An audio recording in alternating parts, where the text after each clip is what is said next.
Bueno, la idea es hacer un seminario como una clase, entonces me parece que hay que ser un poco más informal y olvidarse de todo lo que se dijo recién.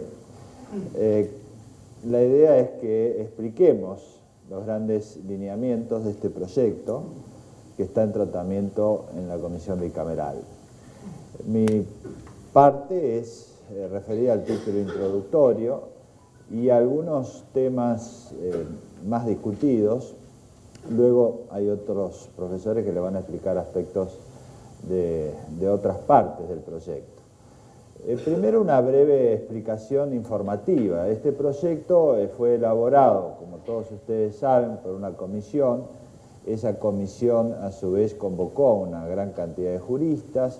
Fue todo un proceso muy participativo en el cual nosotros hemos intercambiado ideas con todos los juristas, hombres y mujeres del derecho de toda la Argentina que quisieron participar. La idea ha sido convocarlos a todos. Cada uno hizo un aporte en algún aspecto específico. Luego esto se presentó en el Poder Ejecutivo Nacional. Ahí volvimos nuevamente a trabajar durante 3 meses escuchando opiniones diversas de todos los sectores y finalmente se envió al Congreso. En el Congreso actualmente se están haciendo las audiencias públicas hasta la primera quincena de octubre.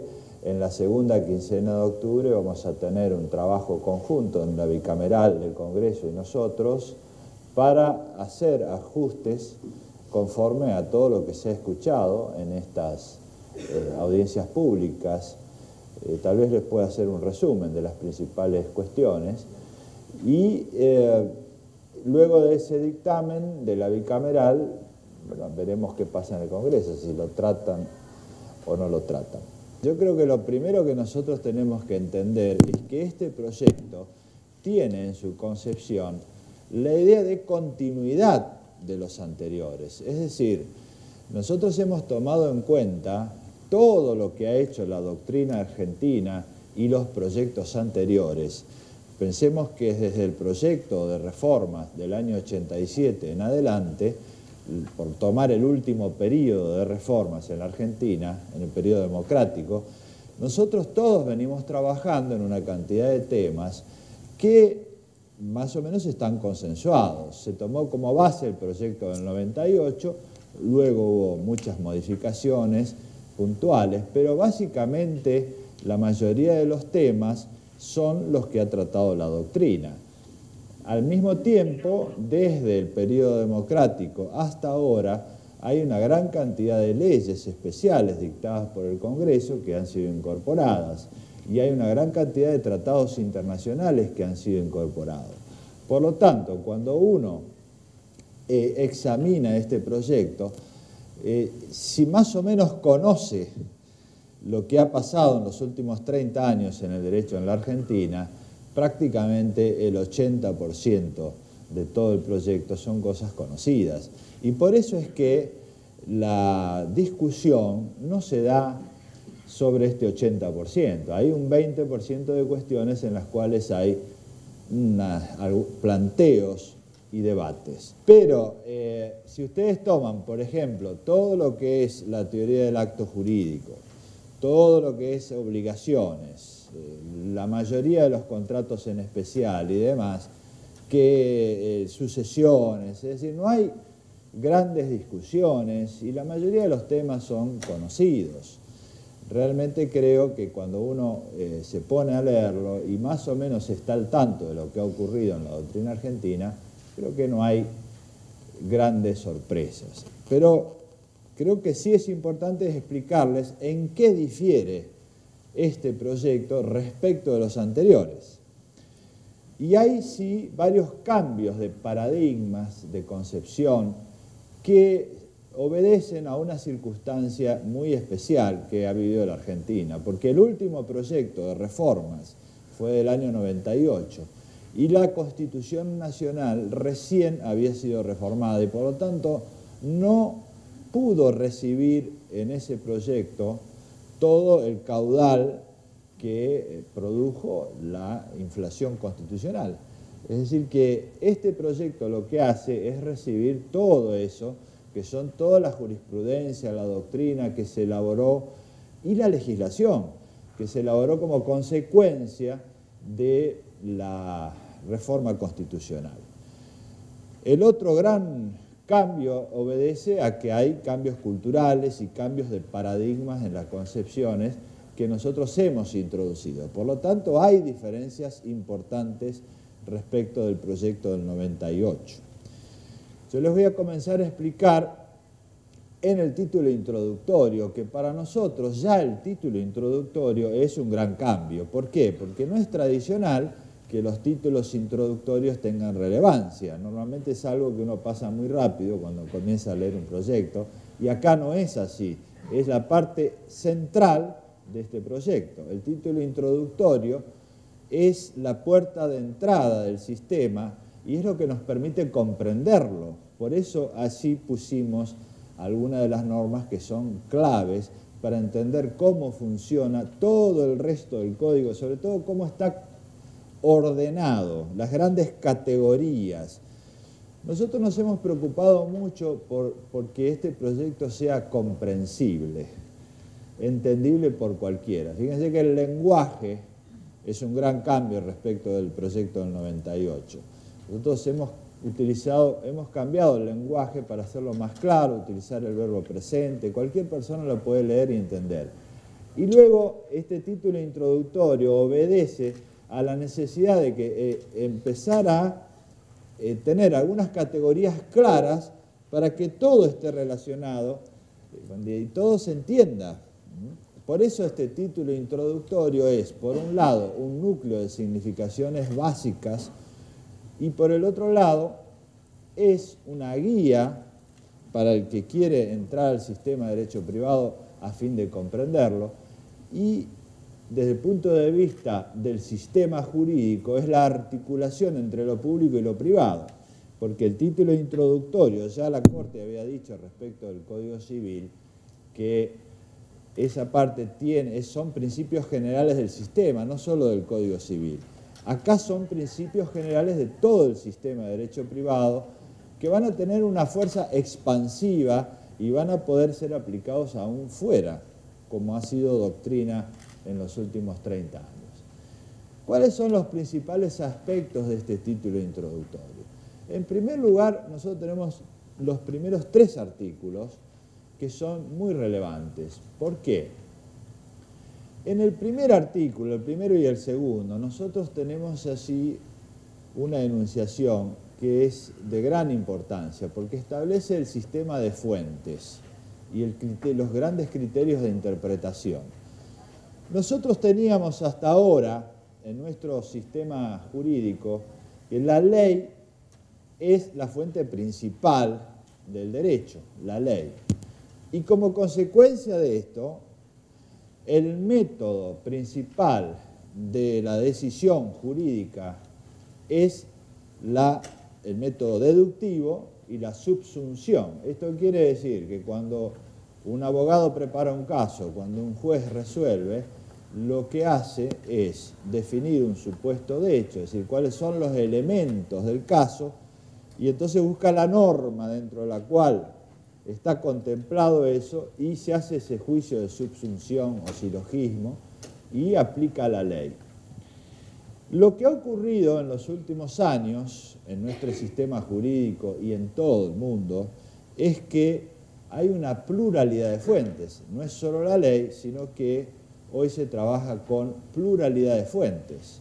Porque nadie, fíjense en la práctica actual, cuando tienen un caso o cuando un juez tiene que resolverlo, nadie usa solamente la ley, porque la ley, en un sistema tan complejo como los que tenemos hoy, tenemos un caso, supónganse, de un contrato o de derecho de familia o de derecho de sucesiones.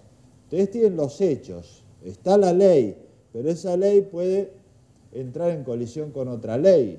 Hay muchas leyes en nuestro sistema jurídico actual bastante complicado, de distintas fuentes. En un contrato uno no puede basarse solo en la tipicidad contractual especial, sino que tiene que ver el tema tributario, el tema aduanero, bueno, hay muchísimas cosas.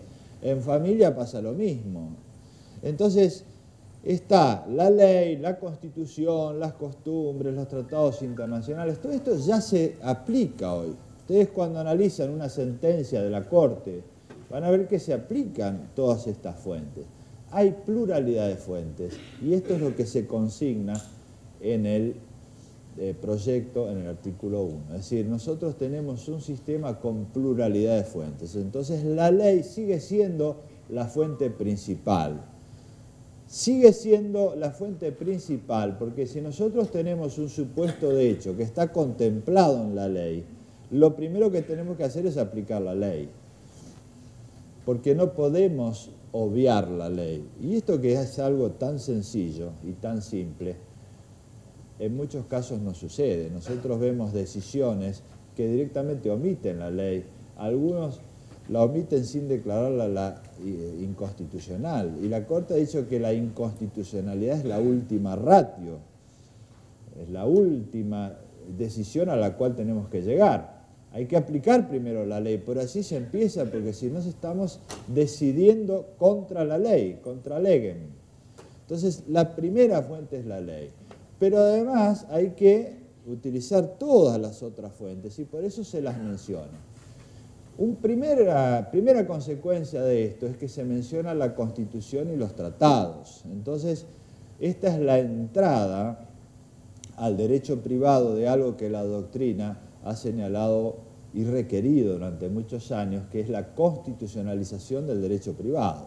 Por lo tanto, el denominado bloque de constitucionalidad, que es lo que se ha introducido en este artículo primero, significa que el derecho privado está conectado con la esfera pública, ¿no? Con el bloque de constitucionalidad. Ya no tenemos esferas independientes como en algún momento de nuestra historia se dijo, ya está absolutamente conectado.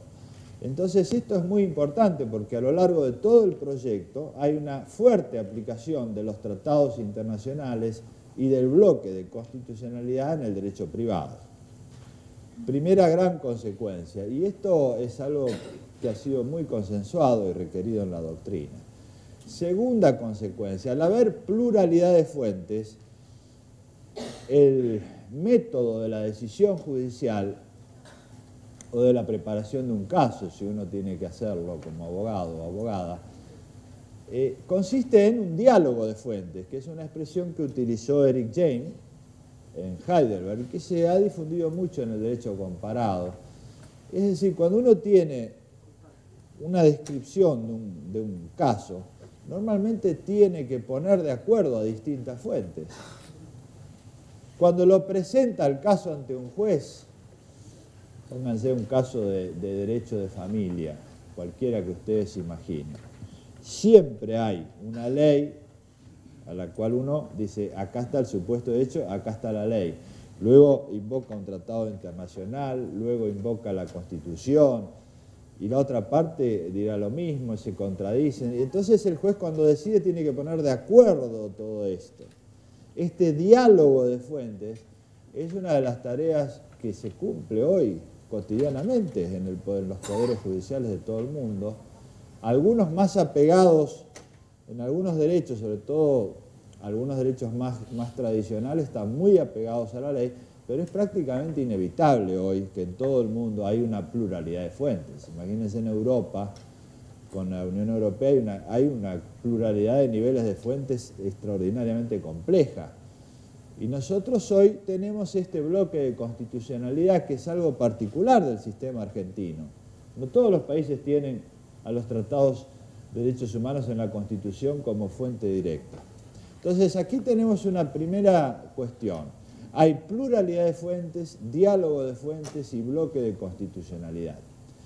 También en este artículo se dice que hay que interpretar conforme, en el artículo 2, conforme a los principios y valores.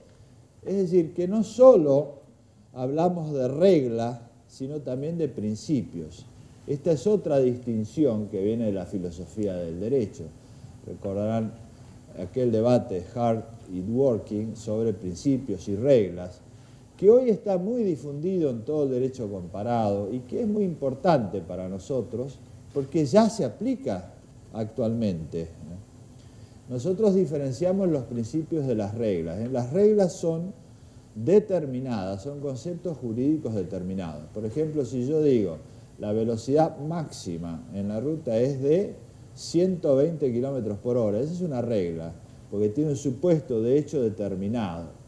Y si yo tengo esta regla con un supuesto de hecho determinado, preciso, y colisiona con otras reglas, se aplican las conocidas ideas sobre las antinomias. Jerarquía superior prevalece sobre la inferior, la posterior, bueno, todo este sistema que es bien conocido.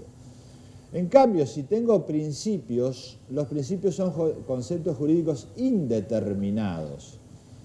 Y entonces no hay un supuesto de hecho específico. Los principios se aplican en algunos sectores, no se aplican siempre. Si yo quiero ordenar el tránsito conforme a los principios me va a ir mal, porque el principio genérico de no dañar, por ejemplo, dice conduzca conforme al principio genérico de no dañar, yo tendría que ir haciendo un cálculo de cómo maximizo ese principio y el otro que viene del otro lado también, sería imposible, ¿no?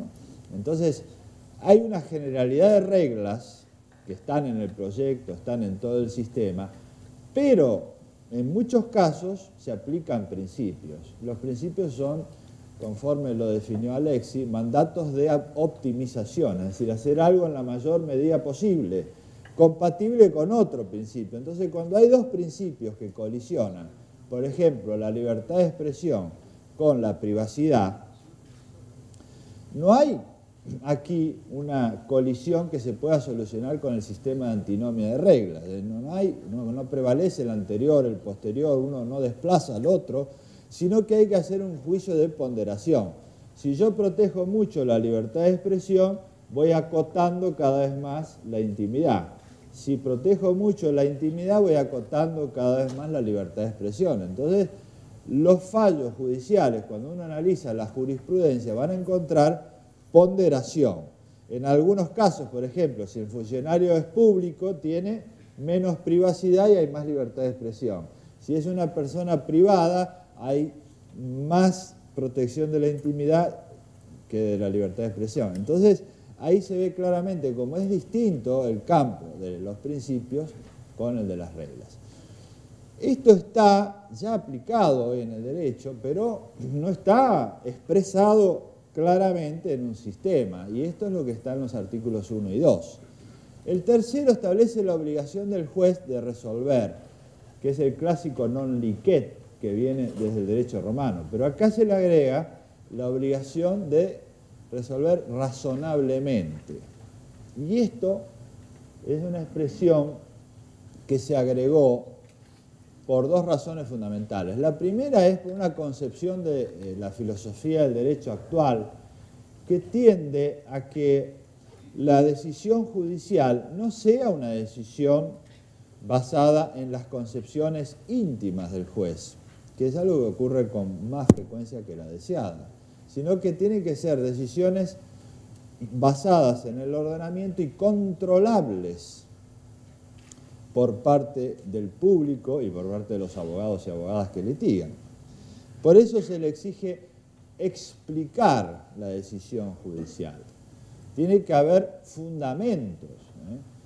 El Poder Judicial, esto tiene que ver con uno de los grandes cambios que se ve hoy en el mundo, y es que la gran cantidad de fracasos que existen en los campos institucionales para solucionar problemas hace que estos se judicialicen. Pero si se judicializan los grandes temas de la sociedad, los jueces tienen la posibilidad, el enorme poder de decidir, por ejemplo, como se pasó en Estados Unidos, quién es el presidente o si el matrimonio es igualitario o no.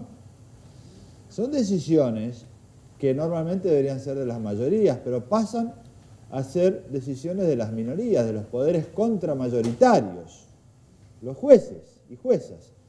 Entonces esto dice, bueno, si esto está pasando, pasa en todo el mundo, hay que modificar un poco esta idea de que uno puede decidir en dos líneas y porque lo decidió el juez es así. No, hay que explicar. Y estos argumentos deben ser sometidos al control. Por eso se agregó este elemento del logo de lo razonable. La razonabilidad es lo típico del derecho. La racionalidad es un concepto que se aplica más en el análisis económico. Se podría haber dicho eso, ¿no? Pero no, se puso el logo de lo razonable. Lo razonable es lo típico del derecho. Por eso, esto tiene dos efectos. Uno, la posibilidad del control por parte de la ciudadanía, y lo otro es la posibilidad del control por parte de los niveles superiores del Poder Judicial, lo cual hace que se dé un fundamento jurídico a la arbitrariedad, que es otro de los temas que está poco regulado entre nosotros. Pero si hay una obligación de resolver razonablemente, entonces los tribunales superiores pueden controlar, conforme a los argumentos de las partes, si hay razonabilidad en la decisión. Entonces esto favorece el derecho de defensa y de control por parte de los ciudadanos respecto del Poder Judicial. Entonces hay aquí en estos primeros 3 artículos una suerte de teoría de la decisión judicial muy clara, con pluralidad de fuentes, con la obligación de resolver, lo que les he explicado. Segunda categoría importante dentro del título introductorio es que hay una tipicidad de los derechos. Esto no era necesario en la codificación decimonónica dentro del Código Civil del siglo XIX, porque lo que se reguló siempre son los derechos individuales sobre bienes individuales. Y esto obedece a que los códigos de derecho privado siempre regularon las relaciones económicas y sociales individuales. Ahora, en nuestro sistema tenemos algo particular, y es que la Constitución además contempla los bienes de incidencia colectiva. Entonces, para poner de acuerdo al sistema de derecho privado con la Constitución, hay que decir que se regulan los derechos individuales y los de incidencia colectiva. Por eso se dice en el título introductorio, este sería el primer proyecto, y si se sanciona el primer código del mundo, porque nosotros tenemos un sistema constitucional distinto a los otros países. Ahora, esto no es teórico solamente. ¿Por qué? Porque si nosotros decimos que se regulan en el derecho privado los derechos de incidencia colectiva, hay consecuencias. Por ejemplo, el abuso del derecho está contemplado, conforme nuestra doctrina y jurisprudencia lo entiende pacíficamente, como un límite interno al ejercicio del derecho. Es decir, uno puede ejercer el derecho individual. Y si ese derecho colisiona con otro derecho, tenemos ahí un problema de colisión de derechos. Ese es el límite externo. El derecho de cada uno termina donde empieza el del otro. Después tenemos los límites internos. Yo puedo ejercer mi derecho libremente, pero no puedo ejercerlo contra la buena fe, las buenas costumbres, los fines de la ley, que la ley tuvo en miras a reconocerlo. Esto ya fue un gran cambio. ¿Por qué? Porque históricamente los derechos se ejercieron ilimitadamente, y esto tiene que ver con el surgimiento de la economía de mercado y la acción racional individual. Uno maximiza las utilidades en la economía de mercado, entonces no hay límites. Los límites vienen por el juego de la lógica del mercado. Fueron la tradición que se basó en los posglossadores, y luego en el siglo XX se renovó, y entonces surge con fuerza el abuso del derecho, que se introduce entre nosotros en la ley 17711. Pero ahora tenemos el abuso del derecho individual respecto del bien de incidencia colectiva, que es una novedad, que en algunos países, prácticamente el único que lo ha tratado es Brasil, bajo la idea de función. Es decir, hay bienes, derechos individuales que pueden destruir los bienes de incidencia colectiva. Básicamente esto es un tema que se aplica en materia ambiental y en derecho a la competencia. Bienes individuales que pueden destruir el bien común, el bien de incidencia colectiva. Entonces, fíjense cómo hay el hecho de que nosotros incluyamos, conforme a la Constitución, los derechos de incidencia colectiva, produce ya un cambio en el abuso del derecho. Después esto se correlaciona también con la regulación de los bienes, y entonces ahí los bienes están previstos en relación a las personas y en relación a los bienes de incidencia colectiva. Es decir, hay una tipicidad de derechos diferente, que esto no estaba tampoco en el proyecto del 98, porque como les dije antes, la Constitución recién empezaba a dar material de análisis. Así se incluyeron también los derechos individuales homogéneos por parte de la Comisión, y esto fue suprimido por parte del Ejecutivo. ¿Qué significa esto? Nosotros usamos básicamente la Constitución y luego la interpretación que se hizo por parte de la Corte en la causa Alavi. En la causa Alavi se utilizaron las tres categorías. Para que nos entendamos claramente, si una persona arroja líquidos contaminantes a un río y hay alguien que lo bebe el agua y se muere, ahí hay una lesión a un derecho individual. Si el agua contaminada sigue corriendo y la beben los dos pájaros y se mueren, y son los dos últimos representantes de la especie de los pájaros, desapareció la especie. Ahí hay un bien de incidencia colectiva afectado, porque no hay nadie que sea el dueño de la especie. Es un bien de incidencia colectiva. Lo que hay es una legitimación extraordinaria para reclamar. Pero si se cobra una indemnización, no va al patrimonio del reclamante, va al bien de incidencia colectiva. Y luego, si el agua la beben 1 millón de personas de una ciudad y todos se enferman, ahí la categoría sigue siendo individual. Lo que tenemos es un problema de cómo organizar la justicia de esos reclamos. Si hacemos 1 millón de juicios, no tiene mucho sentido. Pero eso es lo que hacemos siempre. Piensen ustedes en los jubilados. Nosotros hacemos todos los mismos juicios por miles. Lo razonable es que hagamos un juicio y luego le demos efectos expansivos a la cosa juzgada si el hecho es común, la causa es común. La causa es común porque es la misma agua contaminada por el mismo hecho. Lo que difiere es el daño que sufren 1 millón de personas, cada uno en su dimensión. Por eso ahí se crean las acciones de clase y que tenemos reguladas en Brasil. En el derecho anglosajón es bastante más claro el concepto, se llama law of aggregation, es decir, cómo se agrega gente.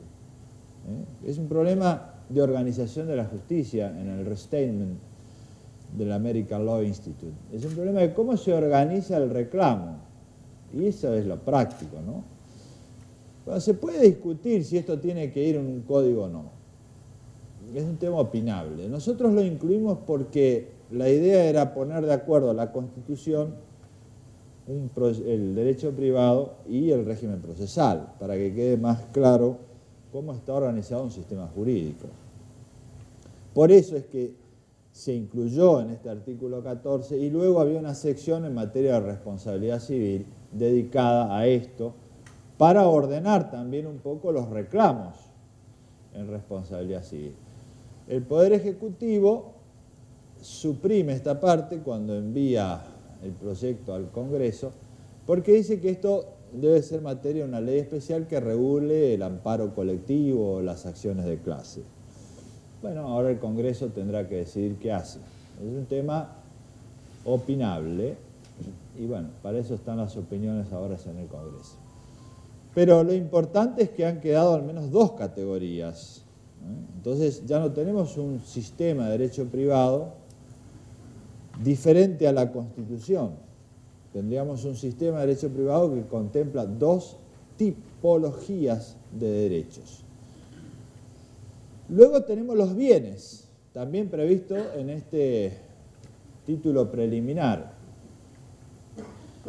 Y nosotros pensamos que es importante que en el título preliminar ya el que se introduce en la lectura de un proyecto tenga una idea clara de para dónde vamos, qué es lo que se regula.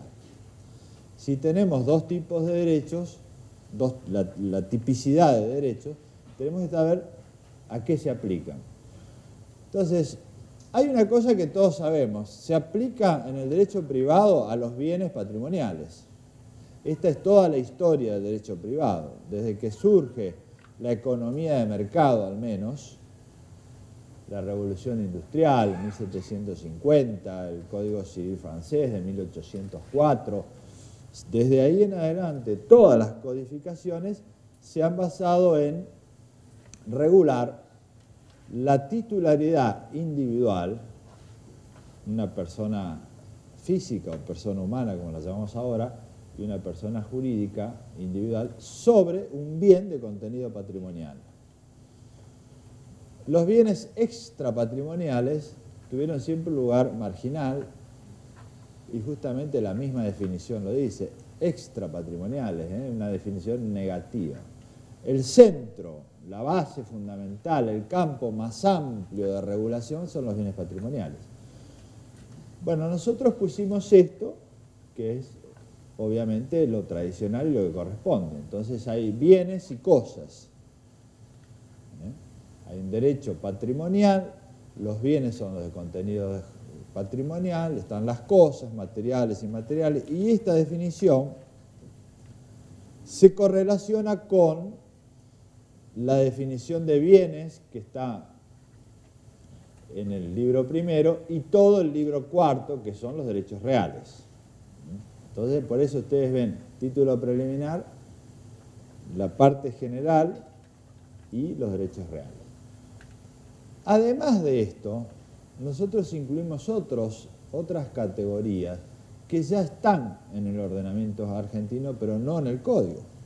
Entonces tenemos bienes de titularidad individual, pero no son de contenido patrimonial. Y esta es toda la temática del cuerpo humano. Realmente hoy tenemos muchas leyes, por ejemplo la ley de trasplantes, la más conocida de todas, ¿no? Pero tenemos mucha práctica hoy y sobre todo en el futuro. Hay que pensar de acá a 50 años. Fíjense que hoy el cuerpo humano ya es un campo, por darle un nombre, en el cual hay mucha experimentación y hay muchísimos contratos sobre el cuerpo humano. Y ya tenemos los genes, partes del cuerpo, bueno, una cantidad de cosas tangibles e intangibles. Este es un campo muy amplio, muy extenso y creciente. Aquí se puso solamente una idea general, es decir, ¿cuál es la idea general y lo que se discute hoy en el mundo? Bueno, si esto es comercial o no. Nosotros optamos por una idea de decir, bueno, miren, primero, ¿se prohíbe o no se prohíbe que el cuerpo humano sea objeto de relaciones jurídicas? Se permite, que esta es la tendencia mayoritaria en el derecho comparado. ¿Puede ser con finalidad comercial? No, tiene que tener otras finalidades y por eso se enumeran las finalidades. Si no se optó por una definición negativa, es decir, por ejemplo, decir el cuerpo humano puede ser objeto de derechos extrapatrimoniales. No, se dice finalidades y se las enumera, un criterio positivo. Dice, por ejemplo, uno puede hacer un contrato para la investigación o para otras finalidades que no sean comerciales y están ahí mencionadas. Después tenemos bienes patrimoniales, pero cuya titularidad no es individual, sino colectiva, porque esto también ya está en el ordenamiento, son las comunidades de pueblos originarios, que tienen una propiedad muy distinta de la común. El titular no es una persona, aunque sea una persona jurídica, no es una persona individual. Y la propiedad tiene características muy distintas de la propiedad que conocemos todos reguladas en los códigos civiles, del dominio, el condominio, ni siquiera es el condominio. Entonces hubo que poner en este título preliminar que hay derechos cuya titularidad es colectiva sobre bienes patrimoniales y esto luego tiene una relación directa con la regulación de la propiedad indígena o de pueblos originarios, que está en la parte dedicada a los derechos reales. Y también tenemos bienes de incidencia colectiva. Por eso, en materia de bienes, esta es otra enorme innovación respecto de lo que teníamos en el proyecto del 98, porque cambió la legislación y la Constitución fue aplicada, y entonces necesitábamos adecuarlo. Y tenemos entonces, repito, bienes de titularidad individual y titularidad colectiva, bienes patrimoniales y bienes que no son patrimoniales como el cuerpo humano, y los de bienes colectivos. Esto se correlaciona con los derechos individuales y de incidencia colectiva. Entonces acá tenemos un panorama de entrada, la puerta de entrada del proyecto, que nos ordena la cabeza y nos dice, bueno, mire, si tenemos un problema de derechos individuales patrimoniales, uno va para allá, si no, va para allá, si no, va para allá. Y está relacionado con las partes especiales. Entonces, esto es una buena guía para ordenar la cabeza, porque uno cuando entra a un sistema tiene que ser claro, tiene que estar metodológicamente ordenado. Porque si, hoy ya lo tenemos esto, pero es confuso. Uno tiene que empezar a bucear en el ordenamiento para encontrar todas estas cosas. Una última cuestión que está en el título preliminar es que el ejercicio de los derechos tiene lo que la doctrina denominó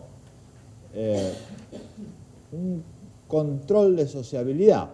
Este es un tema que tiene una larga historia. Pensemos en la buena fe, en el abuso del derecho. La buena fe y el abuso del derecho son dos institutos de los cuales se habla hace muchos años. Nosotros en la Argentina lo hemos incorporado en la reforma, básicamente como... Porque esto primero estuvieron en el campo de las obligaciones, luego de los contratos, en los derechos reales, en los derechos sucesorios, y fueron adquiriendo un grado creciente de generalización. Ahora están en el grado más general posible. Ya no están en la parte especial, sino que están en el título introductorio, por lo tanto son principios generales. Ya no son solamente reglas, son principios generales, así que todos los derechos en su ejercicio pueden ser juzgados conforme a la buena fe, al abuso. Entonces se habla de la buena fe en general, que incluye la buena fe apariencia, que es decir, uno cree en la apariencia creada por el otro, y la buena fe lealtad, que es el comportamiento correcto en los negocios, ser leal con el otro. Después está el abuso también, y ahí es donde se habla del abuso del derecho, que no hay grandes modificaciones respecto de lo que ya decía el proyecto del 98 y toda la doctrina. Es decir, hay un ejercicio abusivo cuando es contrario a los fines que la ley tuvo en miras a reconocerlo, las buenas costumbres, la buena fe. Toda esta cuestión no ha cambiado mucho. Luego está el abuso de posición dominante, que ya estaba en el proyecto del 98, que a su vez lo tomó del proyecto del 92, del Poder Ejecutivo. Acá es un caso de comunicabilidad de lo público y lo privado, porque en realidad cuando uno habla de abuso de posición dominante, en el derecho privado no se habla. Este es un tema del derecho público, del derecho de la competencia. Por lo tanto, cuando uno quiere saber qué es la posición dominante, tiene que ir a la Ley de Defensa de la Competencia, no al derecho privado. Lo que hace el derecho privado es adicionar algunos efectos. No modifica el concepto. El concepto está en la Ley de Defensa de la Competencia, artículos 4 y 5, donde se describe lo que es el abuso de posición dominante. El derecho privado, al incluirlo dentro de la noción general del abuso, permite las acciones por parte de los sujetos individuales, y son básicamente dos las que se prevén para el abuso, es decir, la tutela preventiva y la tutela resarcitoria. Es un agregado de efectos, no es un cambio del concepto que está en el derecho público. Entonces, esto es muy importante porque el ejercicio de los derechos, al estar en el título preliminar, ilumina todo el sistema. Es decir, todos los derechos tienen que ser ejercitados conforme a la buena fe y no abusivamente. Después, en este título preliminar, hay toda una regulación sobre la ley que no merece mayores comentarios porque esto es conocido. Más o menos se tomaron las mismas definiciones que ya existían en el 98. La obligatoriedad de la ley, el modo de contar los plazos. Una sola discusión hubo seria acá que es si la ley se presume conocida o no. Que no es un tema menor. En los autores del 98 lo discutieron y hubo una propuesta de flexibilizar mucho esta idea y de decir, bueno, la ley en realidad no se presume conocida. Y hay que tomar en cuenta distintas situaciones, la vulnerabilidad y demás. Este fue un texto que finalmente no se incorporó, pero que nos hicieron llegar los autores del 98. Y la verdad es muy difícil, porque en la práctica todos saben que por más que hagan el digesto jurídico, que simplifica el sistema, la ley no la conocemos. Ahora, si uno modifica el presupuesto de funcionamiento del sistema, se va a caer el sistema, porque si uno dice que la ley no se presume conocida, bueno, todos podemos decir, bueno, mire, está bien, yo no la conocía, y entonces se invierte la carga de la prueba y uno tiene que probar que vamos a terminar en un sistema en el cual hay que probar que él conocía la ley para poder aplicársela. Es decir, todo sistema jurídico se basa también en ficciones, presunciones, para que funcione, porque si no, no funciona. Entonces, nosotros hemos discutido mucho esto y finalmente dijimos, hay que hacer prevalecer la seguridad jurídica aquí, porque si no, va a ser un problema muy serio. Entonces se mantuvo esta idea y todas las situaciones de vulnerabilidad, bueno, hay otros instrumentos para arreglarlas, ¿no? Si alguien no conoció la ley porque estaba en la montaña y no tenía ni radio, ni televisión, ni internet, ni nada. Bueno, ahí hay situaciones especiales. Tenemos la lesión, tenemos la temática del consumidor, tenemos un montón de instrumentos que protegen la vulnerabilidad. Pero no se puede afectar el principio básico del sistema, porque si no, se afecta a la seguridad jurídica.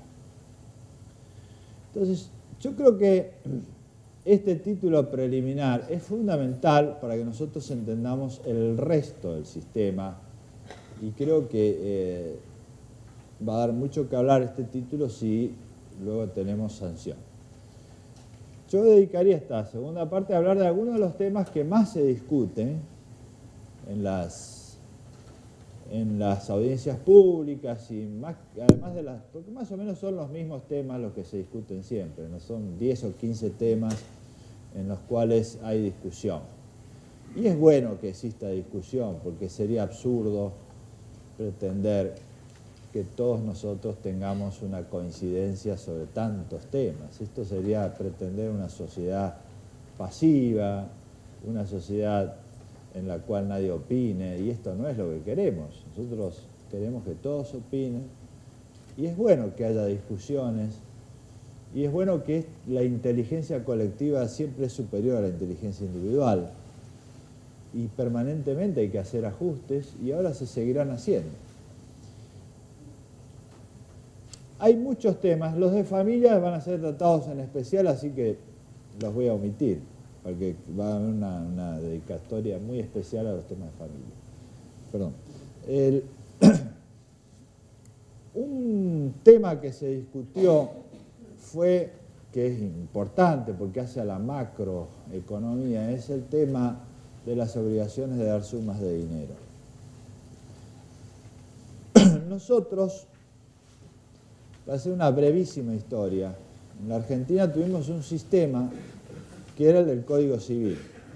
En el Código Civil se hizo lo que era lógico en la época, es decir, se contrata con la moneda nacional, y si se contrata con algo que no es la moneda nacional, es una obligación de dar cantidades de cosas. Entonces, si se pone una moneda extranjera, como no es de curso legal, la obligación del deudor es entregar esa moneda o pesos, moneda nacional. Esto funcionó hasta que empezamos a tener crisis y crisis y ceros y ceros y ceros y ceros agregados, y la moneda nacional, como todos sabemos, se licuó. Entonces buscamos reservas y seguridad en el dólar, básicamente. Entonces esta práctica económica y social también, porque está casi en la memoria de los argentinos, con toda razón, obligó a modificar la ley y se creó la ley de convertibilidad, que le da carácter dinerario a la contratación en moneda extranjera. Entonces ya no hay la posibilidad de liberarse dando moneda nacional. Si uno contrata en dólar, hay que dar dólares.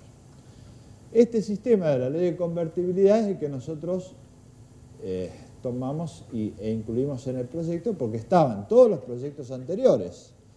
Estaba en la ley de convertibilidad y nosotros no tenemos como técnicos, porque nuestra función aquí es técnica, no tenemos facultades para tomar decisiones de política legislativa macroeconómica. Entonces, en el proyecto ustedes ven que hay una posición originaria, que es la de la Comisión, que mantiene este sistema y reforzado. ¿Por qué? Porque nosotros, al regular los contratos bancarios, incluimos una norma especial en el depósito de dinero que dice que cuando uno entrega un depósito de dinero, una moneda extranjera, el banco debe devolver esa moneda extranjera. Es decir, que un poco para recordar que no vuelva al corralito otra vez. Hasta aquí es el proyecto originario. ¿Qué hace el Poder Ejecutivo? Cambia esto. Ahora, cuando lo cambia hay que aclarar, primero, que no es la especificación como se la conoce, porque la especificación es un fenómeno que ocurrió con la ley actual, con la ley de convertibilidad. Y hubo una crisis económica, que no hace falta explicar mucho, que motivó una ley especial, la 25561, que dijo que donde uno contrató en dólares, ahora dice pesos, pero además dice pesos devaluados. Entonces es una ley de emergencia económica que influye directamente sobre la letra de los contratos, le cambia la moneda y le cambia el valor. Esto motivó una enorme litigiosidad que nosotros conocemos. No es esto de lo que se está hablando. De lo que se está hablando es de volver al sistema anterior a la convertibilidad, que es el sistema de Vélez. Claro que ya no se puede volver exactamente al sistema de Vélez, pero sí lo que hizo el Ejecutivo fue modificar dos artículos de las obligaciones de dar sumas de dinero, donde nosotros habíamos puesto que el régimen de la ley de convertibilidad dice, bueno, si el deudor se obliga a dar una moneda que no es la de curso legal, bueno, tiene la facultad, como decía Vélez, de desobligarse entregando moneda nacional. Ahí hubo una discusión, porque primero pusieron conforme al valor de la cotización oficial, y esto ya era un lío. Entonces porque claro, imagínense que ustedes ponen $1000, una cosa es devolverlos al valor oficial y otra al valor de mercado. ¿De cuál de los mercados? No sé, pero bueno. Y los jueces, en ese caso, recordemos que esto no es nuevo, una jurisprudencia. Cuando estaba este régimen y no estaba la ley de convertibilidad, todos los que en esa época estábamos en el mundo académico escribimos toneladas de cosas para solucionar este problema. Entre ellas, bueno, que había que indemnizar al acreedor, y entonces este tenía derecho a reclamar el valor de mercado. y darle la cantidad de dólares necesarios. Pero como se puso eso de la cotización oficial, luego cuando se envió al Congreso se eliminó, quedó entregar la cantidad de moneda, puede liberarse con la moneda de curso legal. Pero claro, esto se modificó un artículo. El siguiente, 665 y 666, no, 765, 7. Y el siguiente quedó como que si uno se obliga a entregar una moneda de una especie designada, debe devolver la misma especie designada, lo cual queda como que contradice el anterior. Y ahí yo creo personalmente que esto hay que aclararlo, porque no funciona. Por un lado, algunos han dicho, bueno, esto no es de orden público, y entonces si el contrato dice que es en dólares, esto no se aplica. Bueno, no, pero hay que conocer todo lo que pasó antes para saber cómo va a funcionar esto. Todos sabemos cómo va a funcionar, mal, porque si no, ya tenemos una larga experiencia en este tema. Entonces, aun cuando se decida esta alternativa, porque convengamos que es una alternativa, es decir, nosotros en la Argentina, todos, creo que no hay nadie, por más que hagan declaraciones, no hay nadie que no busque refugio en una moneda segura, por la experiencia que hemos tenido. Esto forma parte de la realidad y no lo podemos borrar con la goma y hacerlo desaparecer de la memoria. Nosotros hemos tenido una larga crisis y bueno, es natural que la gente busque seguridad. No lo vamos a borrar así nomás. Va a llevar mucho tiempo de estabilidad para que la gente recupere la confianza en la moneda nacional. Ahora, no está mal que un código civil diga que la moneda nacional es lo que debe ser la moneda de los contratos. En realidad esto es lo que dicen casi todos los códigos civiles. Nosotros somos los anormales porque venimos de crisis en crisis, de crisis. Entonces, claro, si uno lo analiza jurídicamente en el derecho comparado y qué es lo normal, bueno, lo normal es contratar en pesos. Y si uno piensa que esto debería estar 50, 100 años, debemos confiar que algún día las cosas se van a estabilizar y es lógico, es una opción buena de política legislativa que pongamos que la contratación es en pesos. Y los países de la región todos tienen así. Brasil, además, tiene un código que dice que se prohíbe contratar en moneda extranjera. Esto no lo podríamos poner nosotros. Sí podemos poner que la contratación es en moneda nacional y se libera, si contrata en moneda extranjera, se libera en moneda nacional. Pero no prohibir la contratación en moneda extranjera porque eso sí ya estaría en contra de nuestras prácticas. Es una opción. Si se aclara bien, es una opción legítima. No va a evitar que si la economía no funciona, volvamos a tener las mismas jurisprudencia y doctrina que tuvimos en el periodo anterior a la ley de convertibilidad. Pero es una opción legítima, uno no puede oponerse in limine a esto, ¿cierto? Es una opción que está en todo el derecho comparado. Ahora, aún así, si se optara por esto, que es lo que se envió, el sistema no es igual al de Vélez. ¿Por qué? Porque por más que esto quedó también aquella norma que les mencioné que no fue modificada por el Poder Ejecutivo, referida a los depósitos bancarios. Es decir, que habría un sistema mixto, donde hay distintas situaciones. Bueno, este es un tema central porque hace al funcionamiento de la economía. Creo que ahora en el Congreso veremos si se puede aclarar un poco mejor, si se opta por mantener esta tesis de que se contrate en moneda nacional, que es aparentemente la que la mayoría de los legisladores está de acuerdo. Bueno, habría que aclarar exactamente bien la contradicción de un artículo con el otro y siempre va a quedar la opción de reclamar los daños. Y lo mismo pasa con las acciones de clase. Tenemos la responsabilidad del Estado. Este es otro tema que se ha discutido. Nosotros incluimos lo que venía pasando hasta el día de hoy. Es decir, la responsabilidad del Estado es un tema de derechos civil, del Código Civil. A pesar de que nuestro Código Civil fue muy escueto a la hora de hablar de la responsabilidad del Estado, porque en la época no era un fenómeno como es hoy, es decir, no le podemos imputar nada a Vélez Sarsfield. Él reguló lo que era propio de su época, lo que decían los códigos, que era la responsabilidad del funcionario. A partir de ahí, la jurisprudencia y la doctrina fueron creando lo que es hoy un ámbito muy grande de responsabilidad civil. ¿Ustedes van a hablar de eso? Ah, bueno, creí que estaba sacando el tema.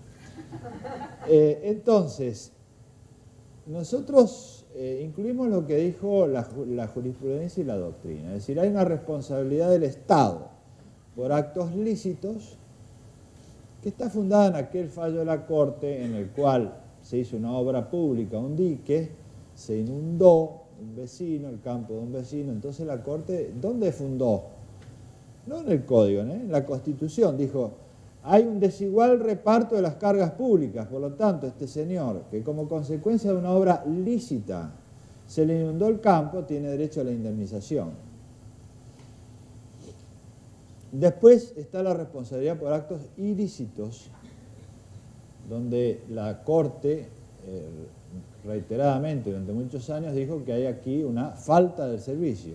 Entonces es una responsabilidad objetiva, directa del Estado, y hay una serie de estándares que en la jurisprudencia están muy difundidos, que se incluyeron dentro del proyecto. Y luego hay una responsabilidad del funcionario, que es personal, que es la vieja que estaba en el Código Civil, que el proyecto 98 actualizó y que se introdujo. Estos 3 artículos fueron suprimidos por el Poder Ejecutivo, que los reemplaza diciendo que la responsabilidad del Estado se debe regular por el derecho administrativo. Esto significa no que no hay responsabilidad del Estado, sino que se regula por el derecho administrativo. Por un lado hay una antigua discusión entre los civilistas y los administrativistas sobre qué área es la que lo debe regular. Y esta es una discusión legítima dentro de la doctrina. Dentro de los profesores de Derecho Administrativo hay quienes sostienen que hay una aplicación analógica del derecho civil, hay otros que dicen que es un área autónoma del derecho administrativo y no del derecho civil. Hay otros que dicen que es un problema también de competencias, porque no puede un código de la nación regular la responsabilidad de los estados provinciales. Bueno, un tema que se ha discutido en la doctrina. Ahora, ¿qué pasa si está el proyecto como fue redactado por la Comisión? Ustedes ya saben lo que pasa, pues lo que se aplica hoy. ¿Qué pasa si se aprueba como lo propone el Ejecutivo? El problema acá es que cuando se dice que se aplica las normas de derecho administrativo, es que no hay ninguna norma de derecho administrativo. Bueno, claro, entonces ahí tenemos un problema. Si queda tal como está, creo que va a empezar la jurisprudencia creativa y la doctrina. ¿Por qué? Primero, la responsabilidad del Estado por actos lícitos, bueno, va a seguir basándose en la Constitución, que nadie la cambió. O sea que, a ver, desigual reparto de las cargas públicas, bueno, seguirá igual. La responsabilidad del Estado por actos del funcionario, bueno, si el funcionario es una persona que actúa y como consecuencia de su actuación causa un daño a otro, y esto es por culpa, por dolo o por el hecho de las cosas, o de actividades riesgosas, y se le va a aplicar el Código Civil, porque no va a poder escapar a eso. Ahora, el problema más grave va a ser la responsabilidad del Estado por actos ilícitos. Si no hay norma, es decir, porque también podría dictarse una ley especial que diga, bueno, cuál es la responsabilidad administrativa en el derecho administrativo. Hasta ahora no la hay. Si la hubiera, bueno, estaría solucionado el problema. Si no la hay, ahí sí que vamos a tener un problema. Algunos campos especiales no son afectados. Por ejemplo, la responsabilidad del Estado por actos ilícitos en materia ambiental está regulada en una ley especial, entonces se le va a seguir aplicando. La ley de defensa del consumidor se aplica al Estado, o sea que también, y ahí muchísimos daños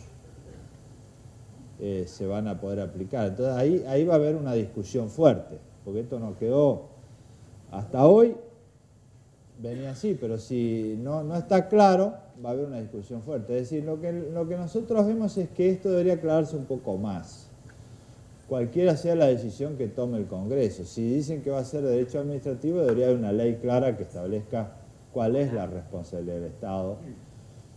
Pero así como está, va a quedar un poco confuso y, bueno, va a haber litigiosidad para ir aclarando cuál es la extensión de esto. Es decir, en qué medida las leyes especiales cubren ese hueco, por extensión analógica, como dicen la mayoría de los administrativistas.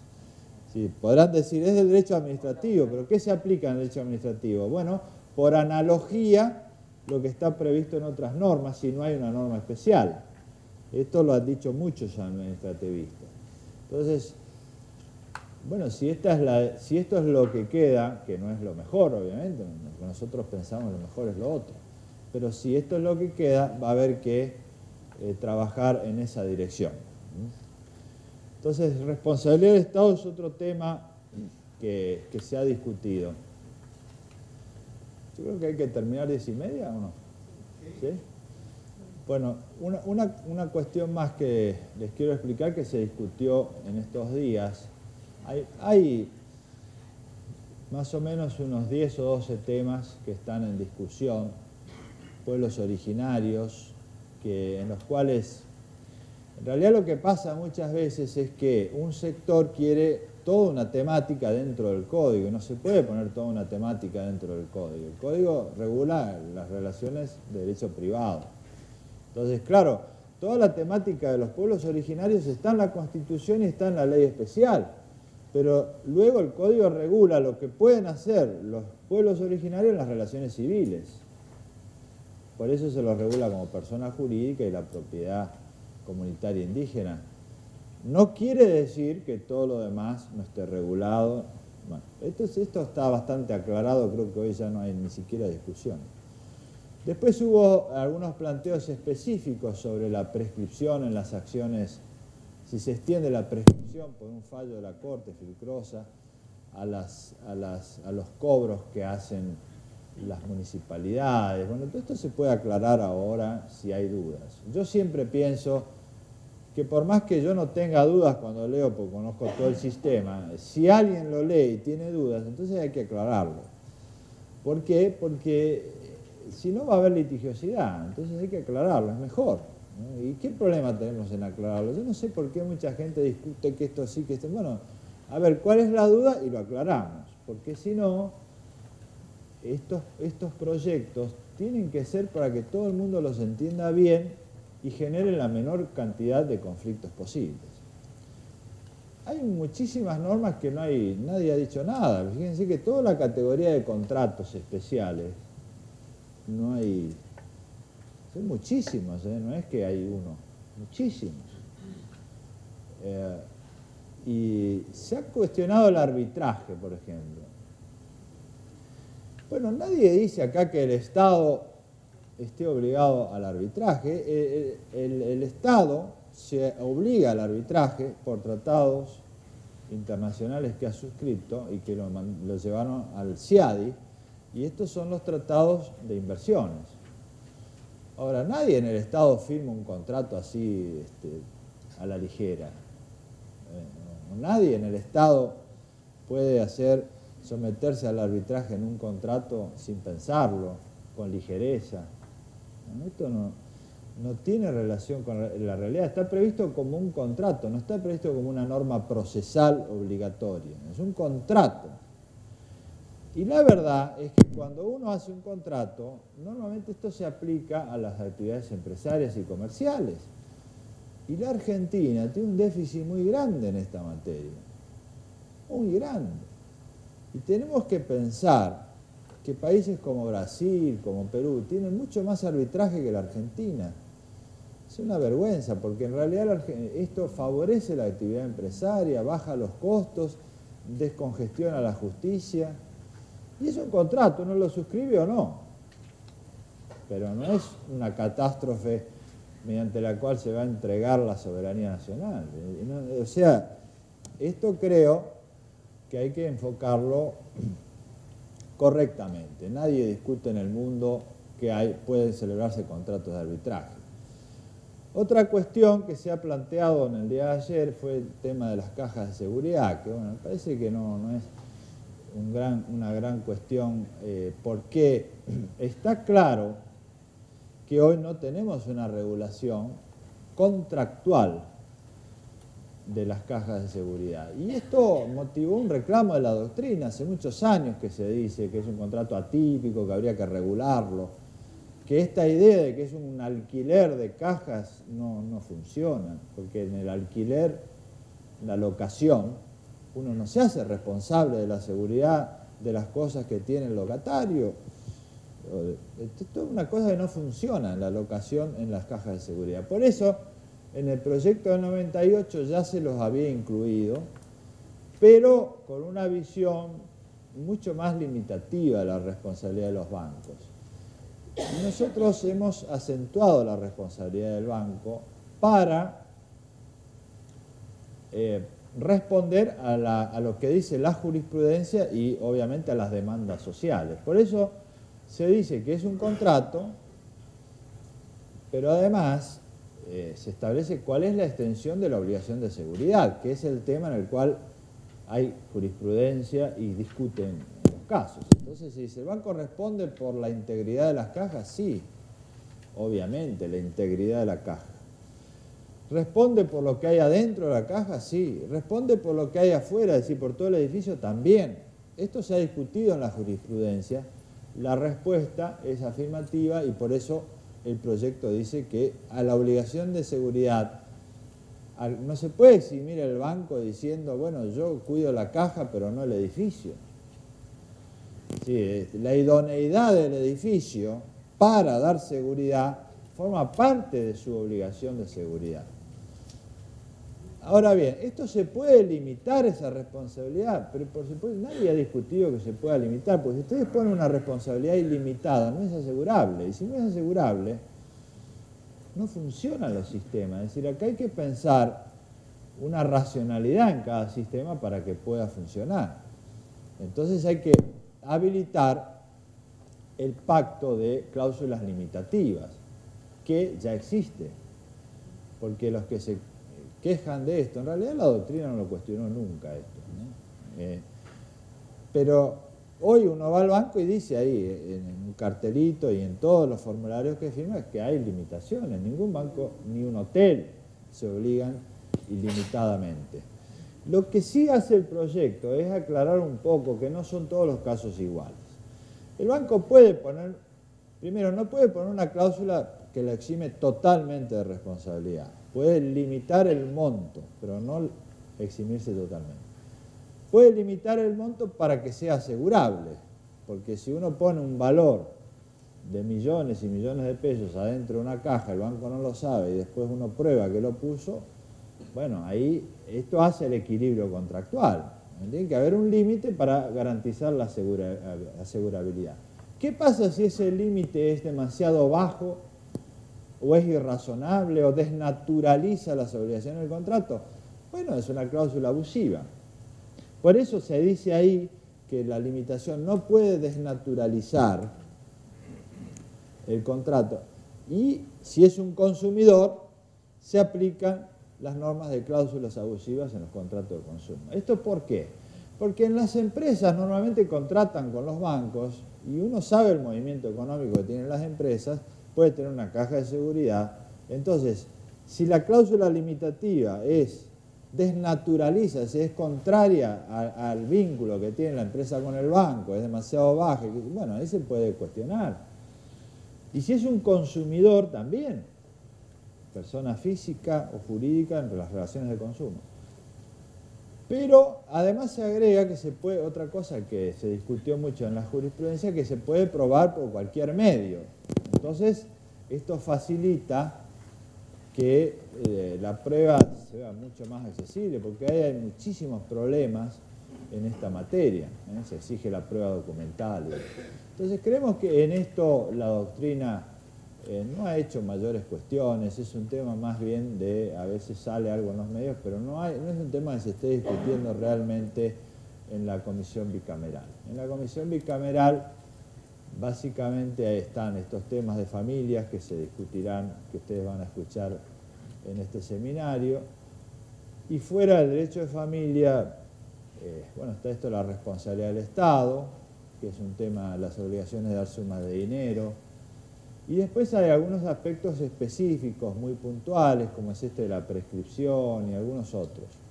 Mucho más no hay, porque siempre más o menos se repiten las cuestiones. Reitero, en el grueso del sistema no hay grandes, porque cuando ustedes leen actos jurídicos, nadie está discutiendo la causa del acto jurídico, ni la naturaleza de las obligaciones, ni la clasificación, ni el régimen sucesorio, ni en materia comercial. Bueno, ahí hay que, tal vez se pueda balancear un poco más algunas cosas, pero básicamente se ha seguido la doctrina. Piensen ustedes que tenemos títulos, valores, contratos comerciales, sociedades, bueno, toda una cantidad de temas comerciales muy importantes que se han introducido. Entonces creo que en el grueso no hay grandes discusiones. Creo que sí es bueno que se discutan estos temas que son temas de alto impacto en la sociedad, y es bueno que los discutamos con madurez, como se ha hecho hasta ahora. Hay que escuchar a todas las voces y luego tomar una decisión. Es importante que tomemos una decisión y no fracasemos nuevamente, como nos ha ocurrido en los últimos 30 años. Bueno, nada más y muchas gracias.